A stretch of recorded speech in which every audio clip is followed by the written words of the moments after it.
야, 훈련병들, 여자들이라서 이 모양이지. 전부 서 있어. 지금은 안전이 먼저입니다. 더 이상은 위험해요. 민간인 주제에 어디서 명령질이야? 그 순간 조교가 연우의 뺨을 세게 후려쳤습니다. 엎드려. 이대로 안 서면 영창이다. 그만두세요. 사람이 다치잖아요. 입 닥쳐. 너부터 꿇어? 연우의 몸이 거칠게 밀쳐져 벽에 부딪혔습니다. 하. 이게 군대야. 약한 것들은 필요 없어. 그때 지붕이 갈라지며 빗물이 폭포처럼 쏟아졌습니다. 그러나 그들이 짓밟은 사람은 단순한 민간인이 아니었어요. 구독과 좋아요는 무료입니다. 지난 영상에서 경주에서 듣고 계신다고 댓글 남겨주신 노미님, 정말 큰 힘이 되었습니다. 여러분은 지금 어디에서 듣고 계신가요? 댓글로 남겨주세요. 그럼 지금 바로 태풍보다 더 무서운 진실을 들려드리겠습니다. 여름 태풍이 한반도 남쪽을 강타하던 그날 밤 경상남도 진해에 위치한 여군 막사는 마치 폐허처럼 보였습니다. 30년 된 낡은 건물은 강풍에 흔들리며 삐걱거렸고 곰팡이 냄새가 코를 찔렀죠. 복도 천장에서는 빗물이 줄줄 새어들어와 양동이와 대야 여러 개가 놓여 있었습니다.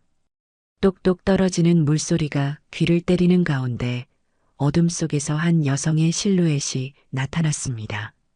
국방부 시설관리공단에서 나온 박연우입니다. 긴급시설 점검차 왔어요. 50대 여성 박연우는 비에 흠뻑 젖은 검은색 점퍼를 입고 서류 가방을 꽉 움켜쥐고 있었습니다. 경비병은 그녀를 대충 훑어보더니 신분증만 확인하고 들여보냈죠. 박연우는 조용히 막사 안으로 들어가면서 날카로운 눈빛으로 주변을 스캔했습니다. 벽지 틈새로 보이는 검은 곰팡이, 노출된 전선, 부서진 타일까지 모든 것을 머릿속에 담아뒀습니다. 생활관 앞에서 한 명의 남자 조교와 마주쳤습니다. 계급장을 보니 하사였고 나이는 20대 후반 정도였습니다. 조교는 박연우를 위아래로 훑어보더니 비웃는 듯한 표정을 지었습니다. 뭐하는 아줌마세요? 시설 점검차 왔습니다. 태풍으로 인한 피해 상황을 확인해야 해서요. 조교는 코웃음을 치며 고개를 젓더니 큰 소리로 말했습니다. 아이고, 또 민간에서 늙은 아줌마 하나 보냈네. 뭘 안다고 여기 와서 점검한다는 거야? 군대가 만만해 보여? 박연우는 표정 하나 변하지 않고 차분하게 대답했습니다. 공식 업무입니다. 방해하지 마시고 협조 부탁드려요. 협조? 웃기네. 여기가 어딘 줄 알고 그렇게 나와요? 조교는 박연우를 완전히 무시하며 생활관 안으로 들어갔습니다. 박연우도 따라 들어가자 생활관 안은 아수라장이었습니다. 15명의 여군 신병들이 천장에서 쏟아지는 빗물을 피해 침상과 짐을 옮기느라 분주했습니다. 어린 얼굴들에는 피로와 공포가 역력했죠. 그때 한 신병이 박연우에게 다가와 작은 목소리로 속삭였습니다. 아주머니, 여기 정말 위험해요. 어제도 전기가 합선될 뻔했고 지난주에는 천장 일부가 떨어질 뻔했거든요. 그런데 보고해도 아무도 안 고쳐줘요. 박연우는 신병의 어깨를 가만히 토닥이며 따뜻한 눈빛으로 바라봤습니다. 이름이 뭐예요? 김민지예요. 입대한 지 2달 됐어요. 민지 씨, 걱정하지 마세요. 제가 모든 걸 정확히 기록해 둘 테니까요. 박연우는 서류 가방에서 메모장을 꺼내 꼼꼼히 기록하기 시작했습니다. 천장 누수 지점 17곳, 곰팡이 발생 구역 8곳, 전선 노출 부위 12곳까지 정확한 숫자로 적어 내려갔습니다. 그 모습을 본 조교가 큰 소리로 고함쳤습니다. 야, 김민지. 민간인한테 뭔 쓸데없는 얘기하는 거야? 그리고 아줌마, 여기서 함부로 돌아다니면서 이것저것 적지 마. 박연우는 고개도 들지 않고 계속 기록했습니다. 조교는 더욱 화가 났는지 박연우에게 다가가 위협적인 목소리로 말했습니다. 못 들었어요? 그만하라고. 저는 공식적으로 파견된 점검 요원입니다. 정당한 업무를 수행하고 있어요. 조교는 비웃으며 다른 신병들을 향해 큰 소리로 말했습니다. 야들아 봐라. 늙은 민간 아줌마가 군대 와서 설친다. 뭘 안다고 여기서 점검질이야? 신병들 사이에서 키득거리는 소리가 들렸습니다. 몇몇은 불편한 표정을 지었지만 대부분은 조교의 비웃음에 동조했습니다.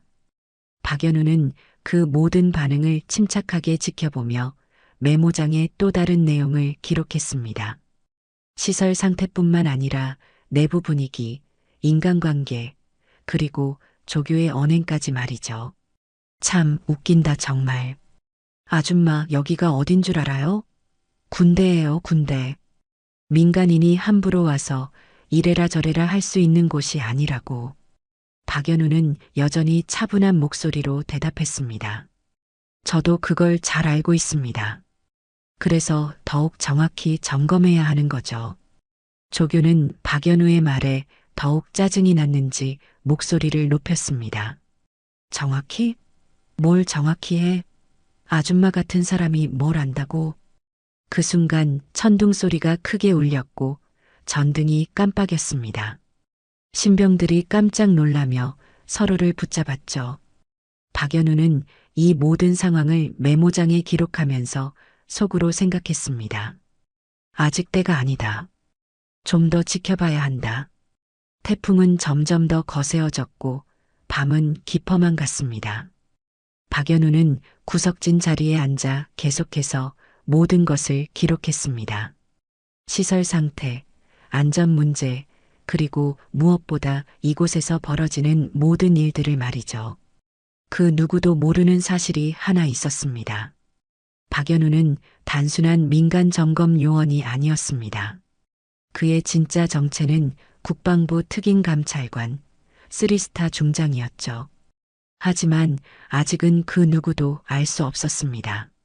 새벽 2시가 넘어서자 태풍은 더욱 맹위를 떨쳤습니다. 천장에서 새어 들어오는 빗물이 점점 많아져 생활관 바닥 곳곳에 물웅덩이가 생겼습니다. 그때 한 신병이 다급하게 손을 들었습니다. 조교님, 제 침상이 물에 잠기고 있어요. 김민지의 침상 아래로 검은 물이 고이기 시작했습니다. 곰팡이 냄새와 함께 하수구에서 역류한 듯한 악취가 올라왔죠. 민지는 겁에 질린 표정으로 이불과 개인 물품들을 끌어안고 있었습니다. 남자 조교는 귀찮다는 듯이 혀를 찼습니다. 아이고 진짜. 여자들은 비만 오면 이렇게 난리야. 물 좀 찼다고 뭐 어쩌라고. 다른 데로 옮기면 되잖아. 하지만 조교님, 저기 보세요. 전기 콘센트까지 물에 잠길 것 같은데요.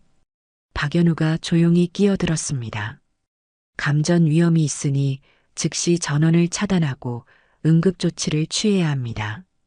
이건 단순한 침수가 아니라 심각한 안전사고예요. 조교는 박연우를 노려보며 큰 소리로 말했습니다. 아까부터 민간인 주제에 뭔 훈수질이야. 여기 군대가 어떻게 돌아가는지도 모르면서. 박연우가 다시 입을 열려던 순간 조교가 성큼 다가와 박연우의 어깨를 거칠게 밀쳤습니다. 가만 있으라니까. 민간인이 군 내무반에서 이래라 저래라 하지 말고. 박연우는 뒤로 비틀거렸지만 표정은 여전히 침착했습니다. 하지만 그 순간 메모장에 뭔가를 적었습니다. 신병들 사이에서 웅성거림이 일었습니다. 저기요, 조교님. 정말로 위험할 것 같은데요. 다른 신병이 작은 목소리로 말했지만 조교는 듣지 않았습니다. 오히려 더욱 화를 내며 고함쳤습니다. 닥쳐. 여자들이 뭘 안다고. 물 좀 찼다고 죽기라도 해. 그냥 다른 자리로 옮기면 될 일을 왜 이렇게 호들갑이야. 그 순간 퍼억하는 소리와 함께 번개가 쳤고 생활관 전체가 순간 정전되었습니다. 암흑 속에서 신병들의 비명소리가 들렸죠. 몇 초 후 비상전원이 켜지면서 희미한 붉은 불빛이 생활관을 비췄습니다. 조교님, 정말 위험해요. 저기 스파크가 튀고 있어요. 민지의 침상 근처 콘센트에서 파란 불꽃이 튀고 있었습니다. 박연우는 즉시 일어나 외쳤습니다. 모두 그 자리에서 떨어져요. 당장. 하지만 조교는 박연우를 더욱 거칠게 밀쳐냈습니다. 아, 민간인 주제에 우리가 알아서 할 테니까 가만히 있어. 박연우는 벽에 등을 부딪혔지만 여전히 침착한 목소리로 말했습니다. 이건 명백한 감전 위험 상황입니다. 즉시 조치를 취하지 않으면. 시끄러워. 늙은 아줌마가 뭘 안다고. 조교의 목소리에는 분노가 가득했습니다. 주변 신병들은 두려움에 떨며 상황을 지켜보고 있었죠. 그때 한 신병이 몰래 박연우에게 다가와 속삭였습니다. 아주머니, 괜찮으세요? 조교님이 너무 심하네요. 박연우는 그 신병의 손을 살짝 잡으며 작은 목소리로 대답했습니다. 괜찮아요. 하지만 여러분 안전이 더 걱정이에요. 그 대화를 들은 조교가 더욱 화를 냈습니다. 아, 박수진, 넌 뭐 하는 거야? 민간인하고 수군수군하고. 수진이라는 신병은 겁에 질려 뒤로 물러났습니다. 조교는 박연우를 향해 손가락질하며 계속 소리쳤습니다. 아줌마, 여기 분위기 흐리지 말고 그냥 조용히 있어. 아니면 나가. 박연우는 메모장을 꺼내 조교의 언행과 시간, 상황을 정확히 기록했습니다. 그 모습을 본 조교가 더욱 짜증을 냈습니다. 뭘 적는 거야? 그거 내놓아. 조교가 박연우의 메모장을 빼앗으려 하자 박연우는 메모장을 가슴에 꼭 안았습니다. 이건 공무상 기록입니다. 함부로 압수할 수 없어요. 공모? 웃기지 마. 민간인 주제에 무슨 공모야. 그 순간 또 다른 번개가 치면서 천둥 소리가 크게 울렸습니다. 신병들은 서로를 붙잡으며 떨고 있었고 민지의 침상 주변은 물이 더욱 차올랐습니다. 박연우는 이 모든 상황을 지켜보며 속으로 생각했습니다. 이 정도면 충분히 기록했다. 하지만 아직 더 지켜봐야 한다. 조교는 여전히 화가 난 상태로 신병들에게 고함쳤습니다. 아, 이런 거에 호들갑 떨지 말고 그냥 다른 자리로 옮겨. 군대에서 이런 일 한두 번이야? 신병들은 무서워하면서도 조교의 명령에 따라 움직였습니다. 하지만 박연우만큼은 계속해서 모든 것을 기록하고 있었습니다.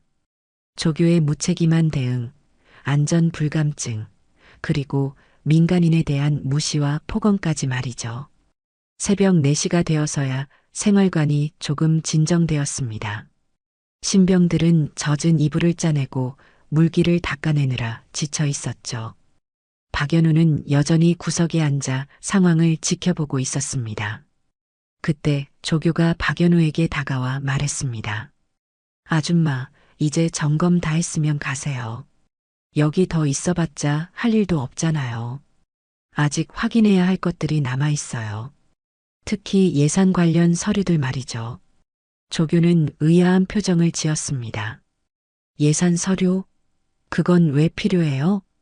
시설 개보수 예산이 어떻게 집행되었는지 확인해야 합니다. 이런 상황이 발생한 원인을 파악하려면 말이에요.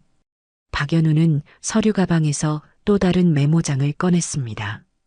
조교는 못마땅한 표정으로 한숨을 쉬었죠. 그런 건 행정반에 가서 봐야 해요.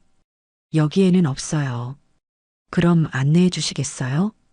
조교는 귀찮다는 듯이 고개를 끄덕였습니다. 박연우를 행정반으로 데려가면서 중얼거렸죠.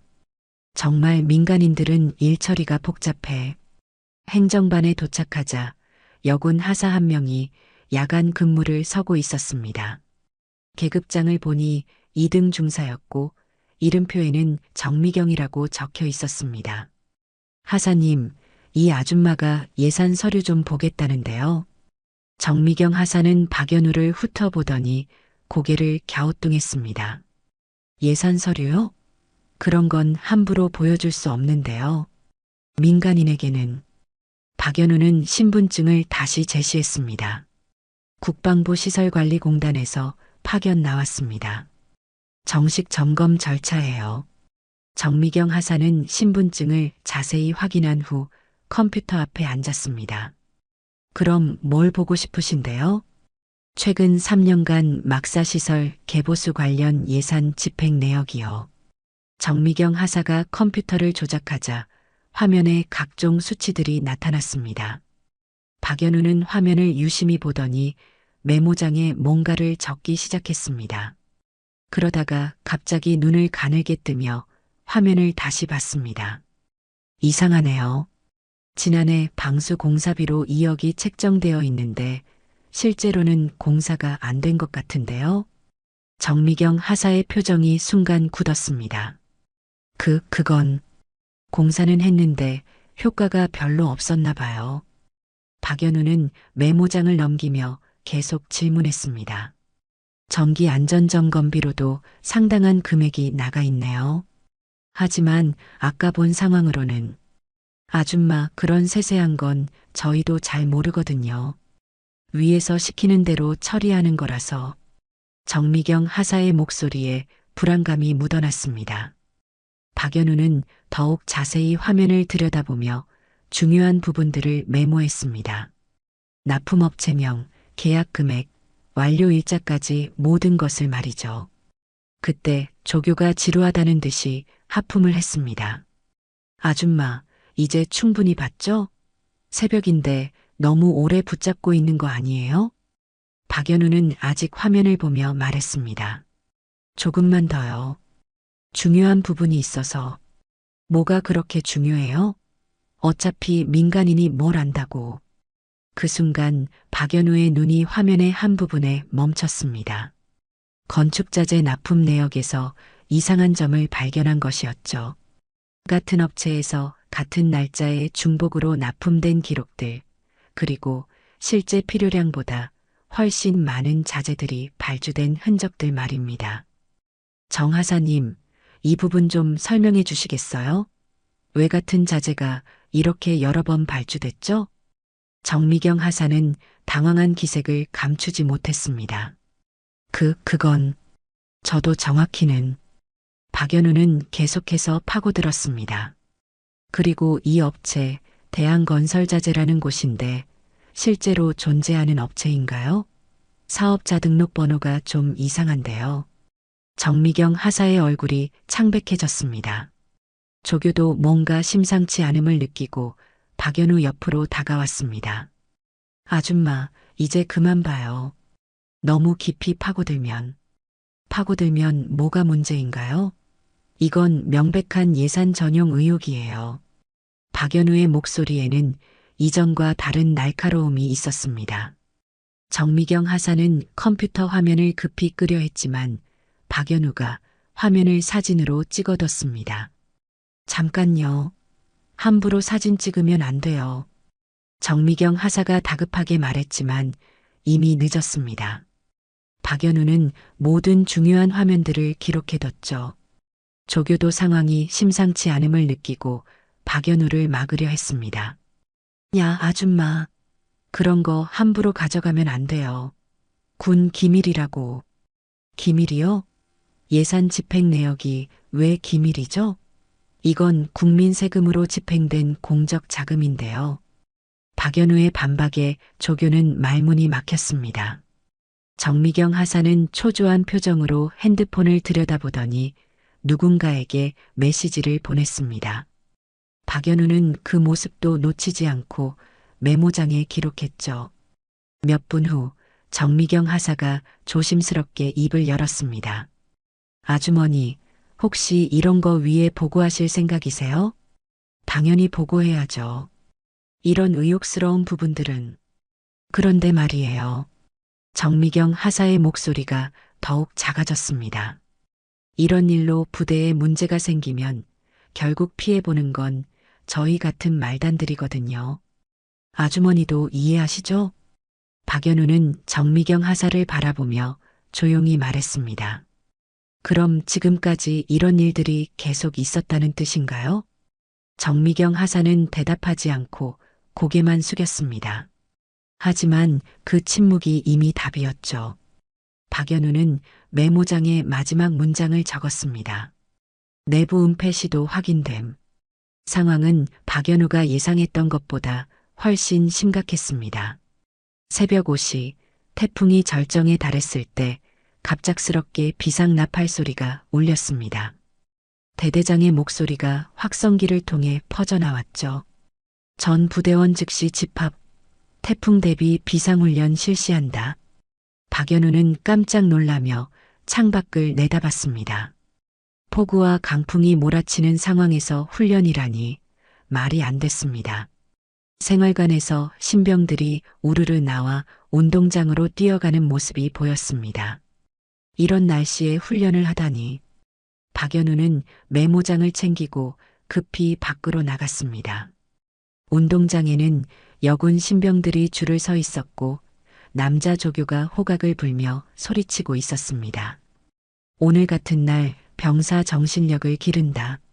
태풍쯤이야 우리 대한민국 국군 앞에서는 아무것도 아니다. 비가 억수같이 쏟아지는 가운데 신병들은 흠뻑 젖어 있었습니다. 박연우는 처마 밑에서 상황을 지켜봤죠. 구보 시작. 운동장 20바퀴. 조교의 명령에 신병들이 뛰기 시작했습니다. 진흙탕이 된 운동장에서 신병들은 미끄러지고 넘어지면서도 계속 뛰어야 했습니다. 그 중에서도 김민지는 체력이 약한 편이라 금세 뒤처지기 시작했죠. 빨리 뛰어. 뒤처지면 처음부터 다시다. 조교의 호통에 민지는 필사적으로 뛰려 했지만 3바퀴를 돌고 나서 갑자기 비틀거리더니 운동장에 쓰러졌습니다. 박연우는 깜짝 놀라 달려갔지만 조교가 더 빨리 민지에게 다가갔습니다. 아, 김민지, 뭐 하는 거야? 민지는 가쁜 숨을 몰아쉬며 일어나려 했지만 다리에 힘이 들어가지 않았습니다. 죄송합니다. 조금만 쉬고. 쉬긴 뭘 쉬어. 꾀병 부리는 거지. 조교는 민지를 향해 군화발로 흙탕물을 튀겼습니다. 일어나. 당장. 박연우가 뛰어와서 소리쳤습니다. 잠깐요. 저 아이 상태가 이상해요. 즉시 의무실로 데려가야 합니다. 민간인은 끼어들지 마세요. 조교가 박연우를 밀쳐내며 다시 민지에게 소리쳤습니다. 꾀병 그만 부리고 일어나. 조교는 민지의 복부를 군화로 가볍게 찼습니다. 이런 식으로 꾀병 부리면 안 된다고. 박연우는 참을 수 없어서 달려들었습니다. 멈춰라. 이건 명백한 가혹행위다. 조교는 박연우를 노려보며 소리쳤습니다. 민간인 주제에 뭐가 가혹행위야. 그러면서 박연우의 뺨을 세게 후려쳤습니다. 박연우는 비틀거리며 흙탕물 속으로 넘어졌죠. 조교는 박연우가 쓰러진 곳에 다가가서 군화로 그의 어깨를 눌렀습니다. 늙은 아줌마가 여기서 설치지 마. 군대가 뭔지도 모르면서. 신병들은 그 광경을 보며 눈물을 삼켰습니다. 누구 하나 나서지 못하고 이를 악물며 지켜볼 수밖에 없었죠. 박연우의 서류 가방이 진흙 속에 떨어졌고 메모장도 빗물에 흠뻑 젖었습니다. 카메라까지 가져왔네? 뭘 찍으려고? 조교가 박연우의 카메라를 집어들더니 흙탕물에 던져버렸습니다. 민간인이 함부로 촬영하면 안 되는 거 몰라? 박연우는 진흙투성이가 된 채로 일어나려 했지만 조교가 다시 어깨를 눌렀습니다. 가만 있어.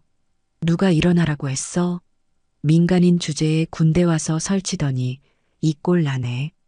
주변 신병들 중 몇 명이 울음을 터뜨렸습니다. 하지만 아무도 나설 수 없었죠. 조교의 권력 앞에서 모두가 무력했습니다. 박연우는 흙탕물에 젖은 메모장을 바라보며 무력감을 느꼈습니다. 지금까지 기록한 모든 증거들이 물에 젖어 흐려지고 있었죠. 카메라도 진흙 속에서 고장났을 것이었습니다. 이제 알겠어? 여기서 누가 주인인지. 조교가 박연우를 내려다보며 말했습니다. 민간인은 민간인답게 조용히 있어야 하는 거야.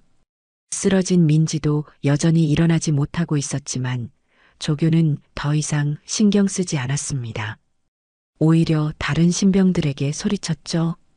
아, 이런 꼴 보기 싫으면 제대로 훈련받아. 민간인들이 와서 이래라 저래라 하지 않게. 태풍은 여전히 맹위를 떨치고 있었고 박연우는 진흙 속에서 젖은 메모장을 움켜쥐고 있었습니다. 모든 증거가 사라져가는 것 같은 절망적인 순간이었죠.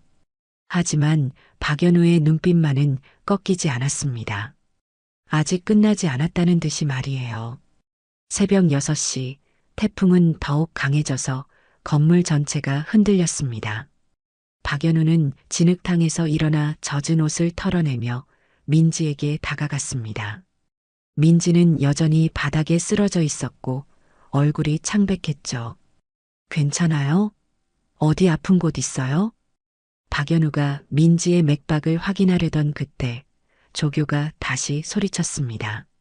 아, 아줌마, 함부로 건드리지 마. 그냥 꾀병이라니까. 박연우는 조교를 노려보며 단호하게 말했습니다.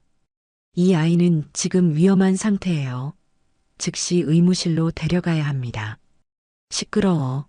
민간인이 의료진도 아니면서 뭘 안다고.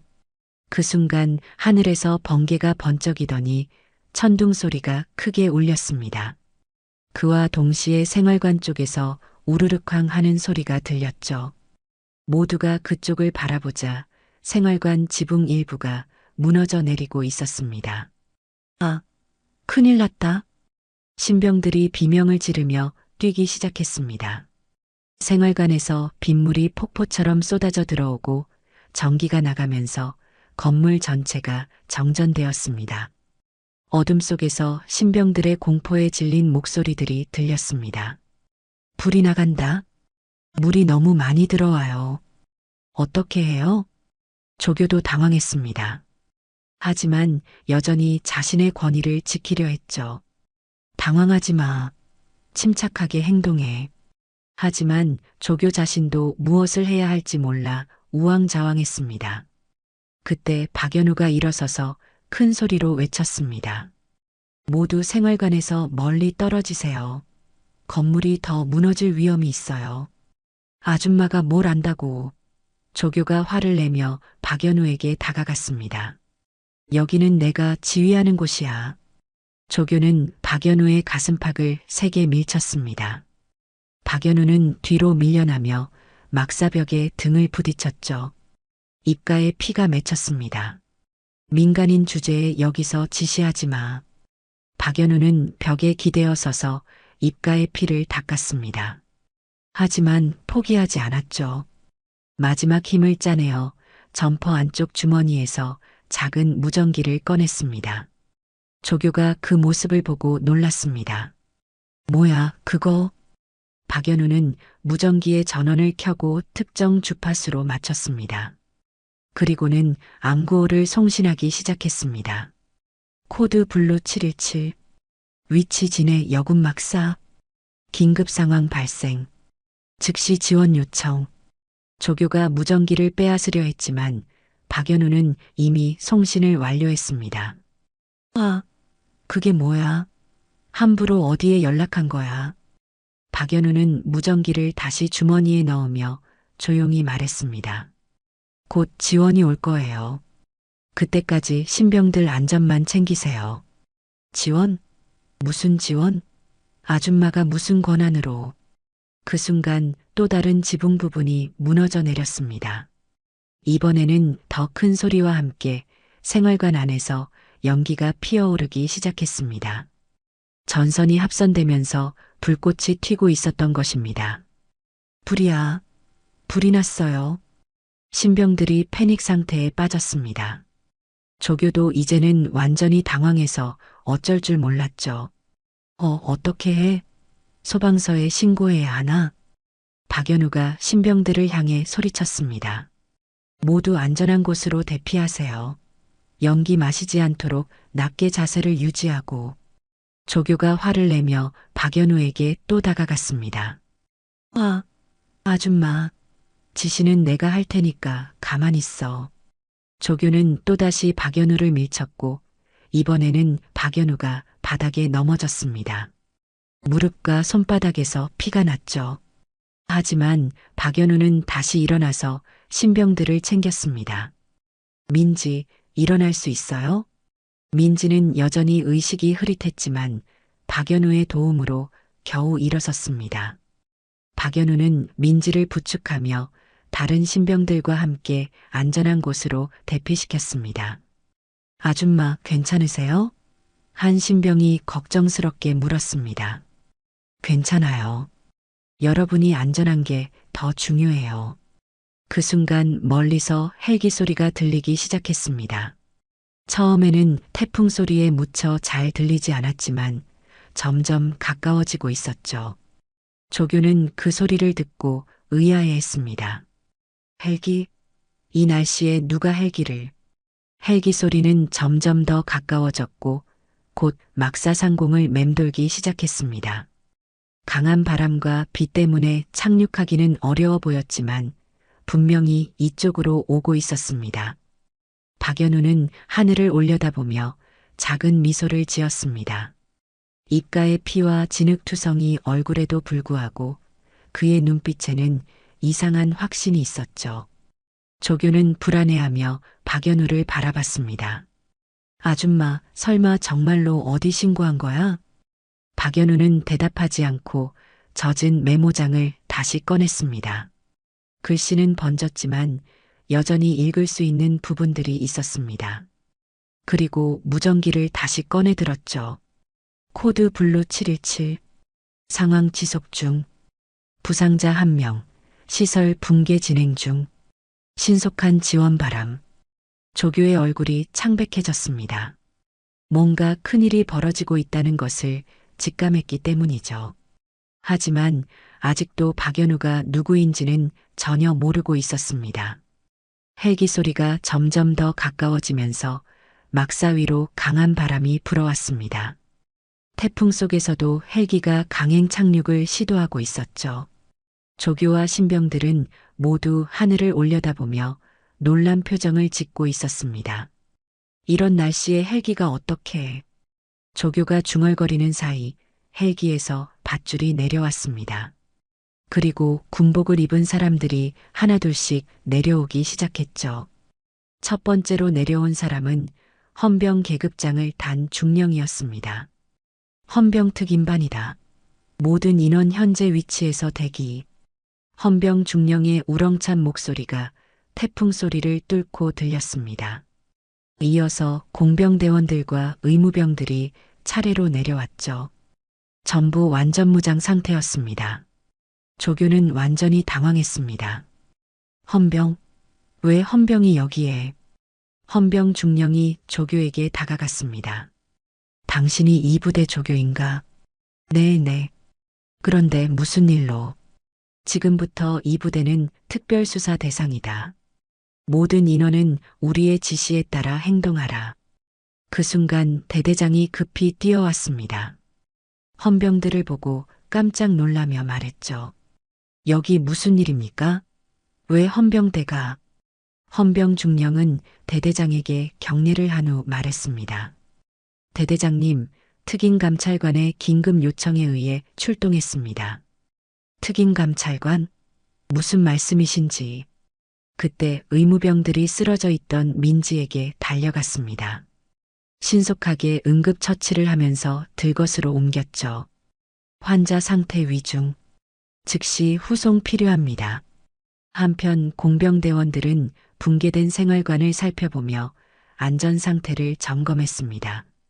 건물 구조 심각하게 손상됨. 즉시 대피 조치 필요. 이 모든 상황을 지켜보던 박연우가 천천히 일어섰습니다. 진흙투성이가 된 검은 점퍼의 지퍼를 내리기 시작했죠. 조교와 대대장, 그리고 모든 신병들이 박연우를 바라봤습니다. 점퍼 안에서 드러난 것은 깔끔한 군복이었습니다. 그리고 가슴에 달린 계급장에는 별이 3개 빛나고 있었죠. 3스타 중장 계급이었습니다. 순간 모든 곳이 조용해졌습니다. 태풍 소리만이 들릴 뿐이었죠. 박연우는 젖은 머리를 정리하며 위험 있는 목소리로 말했습니다. 나는 국방부 특임감찰관 박연우 중장이다. 조교의 얼굴이 새하얗게 변했습니다. 대대장도 마찬가지였죠. 신병들은 믿을 수 없다는 표정으로 박연우를 바라봤습니다. 이 부대는 지금부터 내 지휘 하에 들어간다. 헌병 중령이 박연우에게 격려를 했습니다. 중장님, 지시사항을 말씀해 주십시오. 박연우는 조교를 바라보며 차가운 목소리로 말했습니다. 저 조교를 즉시 구속하라. 가혹행위 및 상급자 폭행 혐의다. 네, 상급자 폭행? 조교가 떨리는 목소리로 말했습니다. 아니에요. 저는 그냥 민간인인 줄 알고. 민간인이라고 해서 폭행해도 된다는 법이 있나? 박연우의 날카로운 반박에 조교는 말문이 막혔습니다. 헌병들이 다가와서 조교의 양팔을 붙잡았죠. 대대장이 급히 나서며 말했습니다. 중장님, 오해가 있으신 것 같습니다. 저희가 중장님인 줄 몰랐기 때문에. 오해? 박연우가 대대장을 바라봤습니다. 그럼 신분을 알았다면 달리 행동했다는 말인가?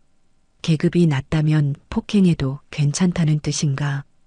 대대장은 대답할 수 없었습니다. 박연우는 젖은 메모장을 꺼내며 계속 말했습니다. 예산 횡령, 허위 공사 발주, 병사 안전 무시, 민간인 폭행. 이 모든 것들이 하룻밤 사이에 벌어진 일들이다. 헌병 중령이 물었습니다. 증거는 확보하셨습니까? 박연우는 속주머니에서 작은 메모리 카드를 꺼냈습니다. 모든 대화와 상황이 녹음되어 있다. 또한 컴퓨터 서버에서 확인한 모든 자료들도 백업해뒀다. 조교가 떨리는 목소리로 말했습니다. 아니에요. 저는 정말 몰랐어요. 만약 중장님인 줄 알았다면. 또 그 말인가? 박연우가 조교에게 다가갔습니다. 내가 누구든 상관없이 옳은 일을 해야 하는 게 군인 아닌가? 약한 사람을 보호하고 정의를 지키는 게 군인의 본분 아닌가? 신병들이 박연우의 말을 들으며 고개를 끄덕였습니다. 그동안 참아왔던 눈물들이 흘러내렸죠. 공병대원이 박연우에게 보고했습니다. 중장님, 건물 안전 점검 완료했습니다. 즉시 철거가 필요한 상태입니다. 알겠다. 신병들 임시 숙소부터 마련하라. 네, 중장님. 의무병이 민지를 들것에 태우며 말했습니다. 환자 상태 안정화됐습니다. 병원으로 후송하겠습니다. 박연우는 민지에게 다가가서 손을 잡았습니다. 괜찮을 거예요. 이제 안전해요. 민지가 작은 목소리로 말했습니다. 아주머니. 아니, 중장님. 감사합니다. 박연우는 따뜻하게 미소 지었습니다. 고생 많았어요. 대대장이 다시 말했습니다. 중장님, 정말 죄송합니다. 저희가 몰랐기 때문에. 박연우가 대대장을 바라보며 말했습니다. 몰랐다고? 예산 횡령도 몰랐고, 시설 방치도 몰랐고, 부하들 가혹행위도 몰랐다는 말인가? 대대장은 더 이상 변명할 수 없었습니다. 박연우는 헌병 중령에게 말했습니다. 대대장도 함께 조사하라. 지휘 책임을 물어야 한다. 네, 중장님. 태풍은 여전히 거세게 몰아치고 있었지만 이제 상황은 완전히 바뀌었습니다. 박연우 중장의 정체가 밝혀지면서 모든 것이 정리되기 시작했죠. 하지만 아직 끝나지 않았습니다. 태풍이 조금 잦아든 오전 8시, 박연우 중장은 헌병들과 함께 행정반으로 향했습니다. 진짜 수사가 시작되는 순간이었죠. 정미경 하사는 이미 헌병들에게 둘러싸여 있었고 얼굴이 창백했습니다. 서버를 복구하라. 모든 데이터를 확인해야 한다. 박연우 중장의 명령에 공병대 소속 전산병이 컴퓨터 앞에 앉았습니다. 몇 분 후 화면에 각종 파일들이 나타나기 시작했죠. 중장님, 서버 복구 완료했습니다. 박연우 중장은 화면을 보며 정미경 하사에게 말했습니다. 이제 진실을 말할 시간이다. 지난 3년간 무슨 일이 있었는지 말하라. 정미경 하사는 떨리는 목소리로 말했습니다. 저는 그냥 시키는 대로만. 시키는 대로? 누가 시켰나? 그때 전산병이 놀라며 소리쳤습니다. 중장님, 여기 숨겨진 폴더가 있습니다. 화면에는 특별관리라는 이름의 폴더가 나타났습니다. 그 안에는 수많은 동영상 파일들이 들어 있었죠. 이 파일들을 열어봐라. 첫 번째 동영상이 재생되자 모든 사람들이 충격을 받았습니다. 조교가 신병들에게 가혹행위를 하는 장면이 고스란히 담겨 있었기 때문입니다. 어젯밤 태풍 속에서 벌어진 일들도 모두 녹화되어 있었죠. 이건 감시카메라 영상인가? 헌병 중령이 물었습니다. 박연우 중장은 정미경 하사를 바라보며 말했습니다. 누군가 이 영상들을 계속 촬영하고 보관해왔군. 왜 그랬나? 정미경 하사가 고개를 숙이며 말했습니다. 보험용이었어요. 나중에 문제되면 자신들만 빠지려고. 자신들? 누구를 말하는 건가? 그때 또 다른 파일이 열렸습니다. 예산 관련 서류들이었는데 놀랍게도 대대장과 조교 그리고 정미경 하사가 함께 찍은 사진들이 있었습니다. 고급 식당에서 회식하는 모습들이었죠. 이 돈으로 회식을 했다는 말인가? 박연우 중장의 날카로운 질문에 정미경 하사는 더 이상 숨길 수 없었습니다. 군납업체에서 리베이트를 받았어요. 허위로 공사 발주하고 그 돈의 일부를 받아서 대대장님과 조교 그리고 저까지. 전산병이 또 다른 파일을 열었습니다. 이번에는 통장 내역이었습니다. 정미경 하사 명의의 계좌에 매달 일정 금액이 입금되어 있었죠. 이 돈이 리베이트인가? 네. 죄송합니다. 헌병 중령이 정미경 하사에게 말했습니다. 군납업체와 공모하여 예산을 횡령한 혐의로 체포한다. 그때 놀라운 일이 벌어졌습니다. 화면에서 더 많은 영상들이 발견된 것입니다. 그런데 그중 하나는 정미경 하사가 박연우 중장이 행정반에서 조사하는 모습을 몰래 촬영한 것이었죠. 잠깐, 이건 뭔가? 박연우 중장이 그 영상을 자세히 보니 정미경 하사가 박연우를 촬영한 직후 누군가에게 메시지를 보내는 모습이 담겨 있었습니다. 누구에게 메시지를 보냈나? 정미경 하사는 더 이상 숨길 수 없어서 진실을 털어놨습니다. 대대장님한테요. 민간 점검 요원이 와서 예산 서류를 뒤지고 있다고. 그래서 대대장이 나를 사무실로 불렀던 거구나. 박연우 중장은 이제 모든 퍼즐이 맞춰지는 것을 느꼈습니다.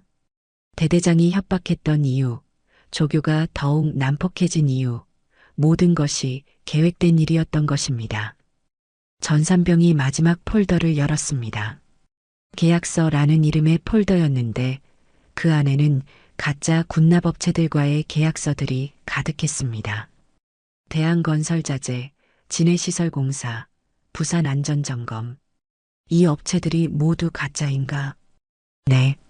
모두 페이퍼 컴퍼니예요. 실제로는 존재하지 않는 업체들이에요. 헌병 중령이 정리하며 말했습니다.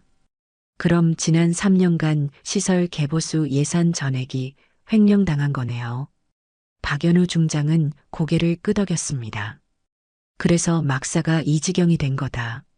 수리할 돈을 모두 빼돌렸으니까. 그때 또 다른 충격적인 사실이 드러났습니다.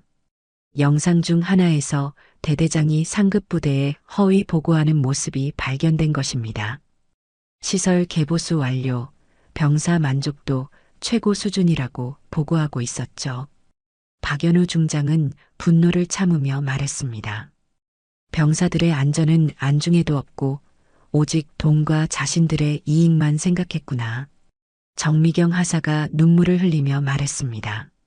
정말 죄송해요. 처음에는 작은 일인 줄 알았는데 점점 커져서. 작은 일? 병사들의 생명이 달린 문제를 작은 일이라고?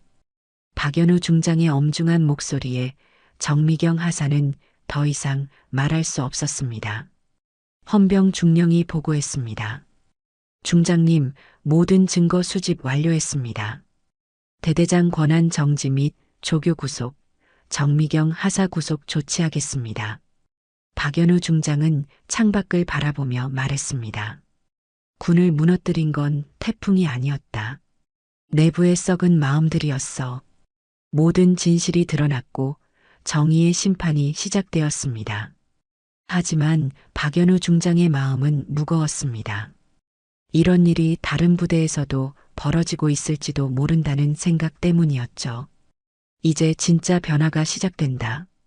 박연우 중장의 다짐 어린 목소리가 행정반에 울려 퍼졌습니다. 태풍이 완전히 지나간 오후 2시, 하늘에는 맑은 햇살이 비치기 시작했습니다. 박연우 중장은 임시로 설치된 천막 숙소에서 신병들을 만나고 있었죠. 공병대가 신속하게 응급 보수 작업을 완료하여 안전한 임시 거처가 마련되었습니다. 여러분, 많이 놀랐죠? 박연우 중장의 따뜻한 목소리에 신병들이 고개를 끄덕였습니다. 민지는 병원에서 치료를 받고 돌아와 다른 신병들과 함께 앉아 있었죠. 중장님, 정말 감사합니다. 저희를 지켜주셔서. 한 신병이 눈물을 글썽이며 말했습니다. 박연우 중장은 그 신병의 어깨를 토닥이며 말했습니다. 지켜준 게 아니에요. 여러분이 받아야 할 당연한 대우를 해드린 것뿐이에요. 공병대원이 박연우 중장에게 보고했습니다. 중장님, 새 침상과 생활용품 배급 완료했습니다. 따뜻한 건조기도 설치했고요. 수고했어요. 박연우 중장은 신병들을 둘러보며 말했습니다. 이제 여러분은 안전하게 생활할 수 있을 거예요. 더 이상 물이 새는 천장 밑에서 잠들 필요 없어요. 민지가 조심스럽게 손을 들었습니다. 중장님, 궁금한 게 있는데 저희를 도우려고 왜 그렇게 위험한 일을 하셨어요? 처음부터 신분을 밝히시면 됐을 텐데. 박연우 중장은 잠시 생각하더니 미소를 지으며 대답했습니다. 신분을 밝혔다면 진짜 문제를 볼 수 없었을 거예요. 사람들이 겉으로만 잘하는 척했겠죠. 진실은 아무도 지켜보지 않는다고 생각할 때 나타나는 법이거든요. 신병들이 고개를 끄덕였습니다. 박연우 중장은 계속 말했습니다. 그리고 제가 중장이든 민간인이든 상관없이 여러분은 보호받을 권리가 있어요. 계급이나 지위 때문에 사람을 다르게 대해서는 안 되거든요. 그때 의무병이 다가와서 보고했습니다. 중장님, 부상자들 치료 모두 완료했습니다. 다행히 심각한 부상은 없었습니다. 다행이네요. 박연우 중장은 서류 가방에서 작은 봉지를 꺼냈습니다. 믹스커피였죠. 밤새 비에 젖었지만 방수팩에 쌓여 있어서 멀쩡했습니다. 민지 씨, 이거 드세요. 박연우 중장이 따뜻한 믹스커피 한 잔을 민지에게 건넸습니다. 민지는 감격해서 두 손으로 받았죠. 중장님, 정말 고맙습니다. 천만에요. 많이 놀랐을 텐데 괜찮아요? 민지가 고개를 끄덕이며 말했습니다. 네, 이제는 괜찮아요. 중장님이 계셔서 든든해요. 박연우 중장은 모든 신병들에게 따뜻한 음료를 나눠주며 말했습니다. 여러분, 제가 오늘 여러분께 꼭 전하고 싶은 말이 있어요. 신병들이 모두 박연우 중장을 바라봤습니다. 별은 체면을 지키라고 달린 게 아닙니다. 사람을 지키라고 받은 것이에요. 박연우 중장의 말에 신병들의 눈이 반짝였습니다. 군인의 진짜 임무는 약한 사람을 보호하고 정의를 지키는 거예요. 계급이 높든 낮든 상관없이 말이죠. 여러분도 언젠가는 부하를 둘 텐데 그때 오늘을 기억해 주세요. 한 신병이 물었습니다. 중장님, 앞으로 이런 일이 또 생기지 않을까요? 박연우 중장은 단호하게 대답했습니다. 그래서 제가 있는 거예요. 국방부에서는 오늘부터 정군의 생활관 안전 점검을 최우선으로 하라는 지침을 내렸어요. 다시는 이런 일이 없도록 말이죠. 그때 헌병 중령이 다가와서 보고했습니다. 중장님, 관련자들 조치 완료했습니다. 대대장은 권한 정지 및 수사 의뢰, 조교와 정미경 하사는 구속 조치했습니다. 알겠습니다. 박연우 중장은 신병들을 바라보며 말했습니다. 이제 새로운 지휘관과 조교가 올 거예요. 하지만 혹시 또 이상한 일이 생기면 언제든지 신고하세요.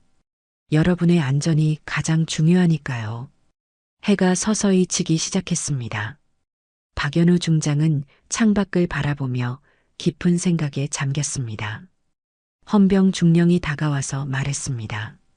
중장님, 정말 대단하셨습니다. 민간인으로 위장해서 직접 잠입 수사를 하시다니. 박연우 중장은 고개를 저었습니다. 대단한 게 아니에요. 당연한 일을 한 것뿐이죠. 하지만 위험하셨잖아요. 정체가 발각되지 않았다면 그래도 해야 할 일이었어요.